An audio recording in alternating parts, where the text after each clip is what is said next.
Praise the Lord. आप सभी को जय मसीह की। खुदावन यीशु के पाक जिंदा जलाली नाम में आप सभी को सलाम। Greetings to you in Jesus mighty name. मेरे भाइयों, मेरी बहनों, मैं एक बार फिर से आज के वचन में उस पवित्र और महिमामय नाम से मैं आप सभी का स्वागत करता हूं। मैं बिलीव करता हूं कि एक बार फिर से ये आशीषित कलाम, ये आशीषित वचन आपको और आशीष देंगे।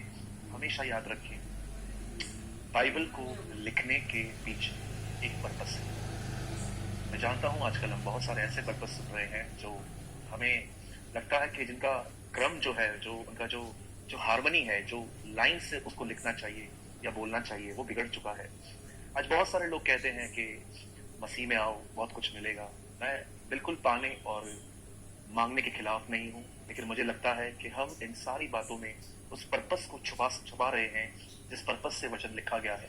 परमेश्वर चंगाइयां देता है, परमेश्वर छुटकारे देता है, परमेश्वर हमें फाइनेंशियल ब्रेक थ्रू देता है, परमेश्वर हमारे रिश्तों को बनाता है। इन सारी बातों में आपके साथ सहमत हूं, लेकिन इस पवित्र शास्त्र को लिखने का एक कारण ये था, जो सबसे मुख्य कारण है, ताकि परमेश्वर के लोग परमेश्वर की तरह बने। संपूर्ण पवित्र शास्त्र परमेश्वर की प्रेरणा से रचा गया। वो सुधारने, समझाने, धर्म की शिक्षा देने में लाभदायक है, ताकि परमेश्वर का जन सिद्ध बने और हर भले काम के लिए तैयार हो सके। मैं ये बातें इसलिए कह रहा हूं ताकि आप भरमाए न जाएं, क्योंकि बहुत सारे लोग इन दिनों में हर भले काम के लिए तैयार हो सके। मैं ये बातें इसलिए कह रहा हूं ताकि आप में लाभदायक है, ताकि परमेश्वर का जन सिद्ध बने और हर भले काम के लिए तैयार हो सके। मैं ये बातें इसलिए कह रहा हूं ताकि आप भरमाए न जाएं, क्योंकि बहुत सारे लोग इन दिनों में बाइबल लेके खड़े हैं, लेकिन वो बाइबल में से बता नहीं रहे हैं। मैं सबकी नहीं, लेकिन मैं उनकी बात कर रहा हूं जो भक्ति को कमाई का साधन समझते हैं। आज मैं एक बार फिर से इस बाइबल में से आपके साथ कुछ शेयर करने से पहले आपको बताना चाहता हूं, अगर आप चाहें तो आप इस चैनल को सब्सक्राइब कर सकते हैं। ये चैनल हमारा ऑफिशियल चैनल है, और कुछ और भी चैनल्स हैं हमारे, जैसे कि जीसस इज लाइफ टेस्टिमनी, और इंग्लिश टू हिंदी जो है वो बहुत जल्द हम उसमें वीडियोस डालेंगे। ये 3-4 चैनल्स हमारे हैं। बाकी जो भी आप यूट्यूब पे देख रहे हैं वो चैनल हमारे नहीं है। स्पेशली ऐसे वीडियोस जिसमें सिर्फ और सिर्फ ऑडियो सुनाई देती है, वो चैनल कोई भी हमारा नहीं है। इसलिए थोड़ा सावधान रहिए, ताकि आप समझ पाए कि आजकल बहुत सारे जो लोग हैं वो कुछ भी प्रोक्लेम करते रहते हैं। सो आज मैं वचन को शुरू करने से पहले आपको बताना चाहता हूं कि इससे पहले कि मैं आज के वर्ड में आऊं, गुस्से के बारे में मैं आपको बताऊं, उससे पहले मैं आपको बताना चाहता हूं कि ये चैनल स्पेशली ऐसे लोगों के लिए है जो बेसिक भी समझना चाहते हैं। दुआ कैसे करनी है, वचन कैसे पढ़ना है, प्रभु भोज क्या है, बपतिस्मा क्या है, आग और पवित्र आत्मा का बपतिस्मा क्या है, एक राइट चर्च कैसे होती है, गलत शिक्षाएं क्या है। और आज मैं आपके साथ एक और वचन शेयर करना चाहता हूँ गुस्से के ऊपर। और मैं चाहता हूं कि इससे पहले कि हम वर्ड स्टार्ट करें, मैं एक वर्ड आपके सामने स्क्रीन पे लगा रहा हूं, और मैं चाहता हूं कि आप इसे ध्यान से पढ़ें।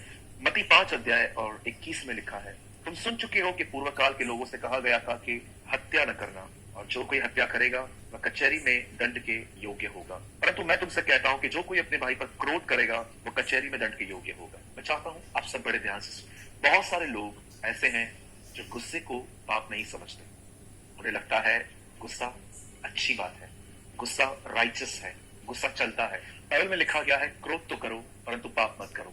जब कभी आपके बच्चे दूध नहीं पीते, पढ़ते नहीं है, या वो कुछ ऐसा कर रहे हैं जिससे उनकी जिंदगी जो है वो खराब हो रही है, ऐसी जगहों पे क्रोध करना बिल्कुल गुनाह नहीं है। एक पास्टर अगर देख रहा है कि उसके कलीसिया के अंदर व्यभिचार हो रहा है, या उसके कलीसिया के अंदर पैसों की लेन देन हो रही है, या उसके कलीसिया के अंदर लोग गॉसिप्स कर रहे हैं, सिर्फ यहाँ की बातें वहां, वहां की बातें यहाँ, ऐसी बातों में गुस्सा करना बिल्कुल भी क्रोध नहीं है। लेकिन एक ऐसा भी क्रोध है जो बिल्कुल पाप है, इसको आपको पहचानना होगा।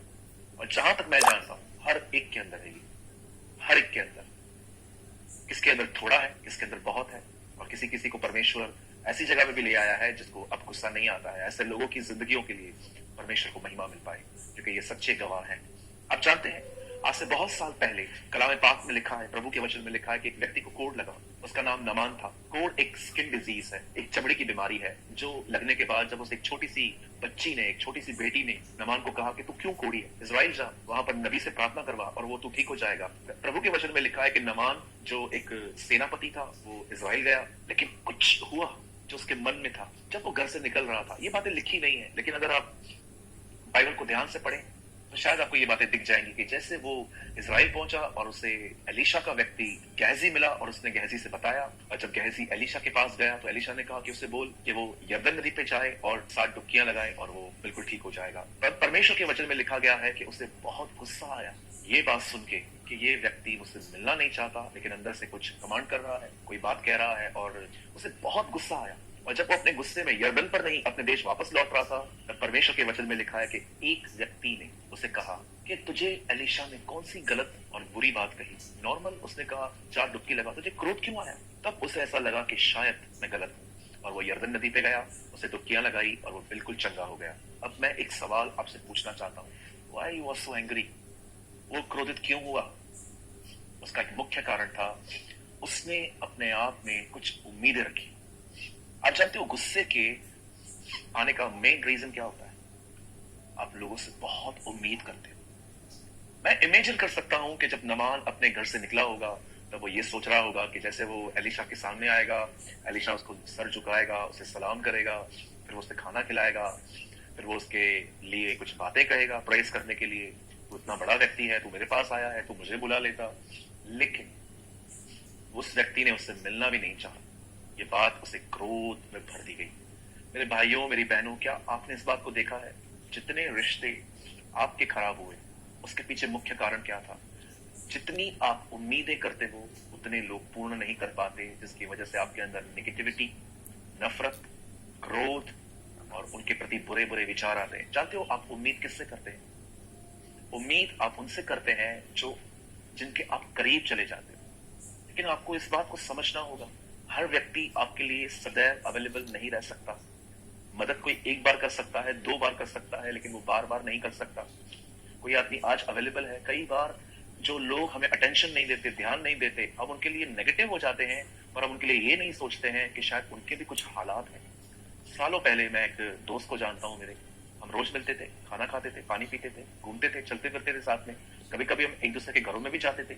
लेकिन एक दिन उस भाई की कहाँ नौकरी लग गई, और ये बात मुझे पता थी, लेकिन फिर भी मैं उम्मीद कर रहा था कि जब वो रात को आए तो वो मुझसे मिले। मैं उसके घर जाता तो कई बार वो सोया रहता, मैं कई बार उसको कॉल करता तो वो कहता मैं व्यस्त हूँ। लेकिन मैं ये बात नहीं समझ पा रहा था कि उसकी भी एक जिंदगी है, उसका भी एक परिवार है। वो सारा दिन काम करने के बाद जब घर आता है तो उसके परिवार वाले भी उससे कुछ समय मांगेंगे। हम क्यों लोगों से इतनी उम्मीदें करते हैं कि जब हम पूरी नहीं होती हैं तब हम गुस्से में अपने मुंह से रफ एंड टफ बातें निकालते हैं, हम अपने मुंह से गलत बातें बोलते हैं। कई बार तो मैंने देखा है कि लोग क्रोध में आके एक दूसरे को फेसबुक और व्हाट्सएप के स्टेटस पे ताने मारते हैं। मैंने अपनी आंखों से ये बातें देखी है कि कैसे लोग जब मुंह से नहीं बोल सकते हैं तो वो फेसबुक और व्हाट्सएप के स्टेटस पे जाके एक दूसरे को ताने मारते हैं। क्या आपको ये मैनर्स अच्छे लगते हैं? क्या एक क्रिश्चियन व्यक्ति वचन को छोड़ के अब अपनी बातें इस तरह बयां कर रहा है? क्या ये सही है? क्यों आप इस चीज में इमेच्योर हैं कि सबके पास भले ही 24 घंटे हैं, लेकिन हर एक के अपने हालात हैं। मैं नहीं जानता एलीशा उससे क्यों नहीं मिला, लेकिन मैं जानता हूं कि वो एक आत्मिक व्यक्ति था, और अगर उसने ऐसा किया तो उसके पीछे एक कारण है। आप जानते हो जब जब पौलुस को लोगों ने एक बहुत ही बड़ा और एक बहुत ही बड़े बड़े महान नामों से, जब पौलुस प्रचार कर रहा था, तो जब उसने चमत्कार किया तो लोगों ने जहां पर वो गए थे अपने भगवान के नाम उन्होंने पौलुस को दे दिए कि ये वही है। तब पौल ने अपने कपड़े फाड़े और वो पागलों की तरह पागलों की तरह व्यवहार करने लगा। क्यों? ताकि लोग उसे पागल समझे और वो ये जाने कि इसने ये नहीं किया है, ये परमेश्वर ने किया है। क्या आप बिलीव कर सकते हैं एक व्यक्ति परमेश्वर को आदर देने के लिए यहां तक गया था? आज मैं आपसे पूछना चाहता हूं, आप जब लोगों के करीब जाते हैं तो क्या आप एक कीमत चुकाने के लिए तैयार हैं कि अगर आप करीब जाएंगे तो आपको उनकी गलतियां भी दिखेंगी, उनकी शॉर्टकमिंग्स दिखेंगी, उनके अलग बिहेवियर भी दिखेंगे, तो क्या आपके अंदर उन सारी बातों को सहकर प्यार करने की हिम्मत, और क्या आपके पास ऐसा चरित्र है? मैं बहुत डरता हूं लोगों के करीब जाने में, खुदा इस बात को जानता है, क्योंकि मैं कभी कभी सोचता हूं कि अगर मैं किसी के करीब चला जाऊं और उसके अंदर मेरे लिए उम्मीद आ जाए कि मैं उसको कॉल करूंगा, मैसेज करूंगा, जबकि मैं व्यस्त हूं, मैं सेवा में व्यस्त हूं, बहुत सारी जगहों पे व्यस्त हूं, इवेंट्स में व्यस्त हूं, मीटिंग्स में व्यस्त हूं। खुदा ने 3 कलीसियाएं दी हैं हमें परमेश्वर ने हमें अपने अनुग्रह से 3 चर्चेस दी हैं, जिनके देखभाल में मेरा पूरा हफ्ता चला जाता है। मैं जब मेरे अंदर जब मैं वो कर नहीं सकता तो मैं वो शुरू क्यों करूं? मैं आपको भी कहना चाहता हूं, बी वाइज, बुद्धिमान बने, प्रार्थना करें, और अगर आप इसके करीब जा रहे हैं तो याद रखिए, अगर उनका बिहेवियर चेंज होता है तो उनके प्रति नेगेटिव ना हो। आज पूरा प्रचार करने का मेरा एक ही उद्देश्य था, आपको समझाने के लिए कि जितनी गलती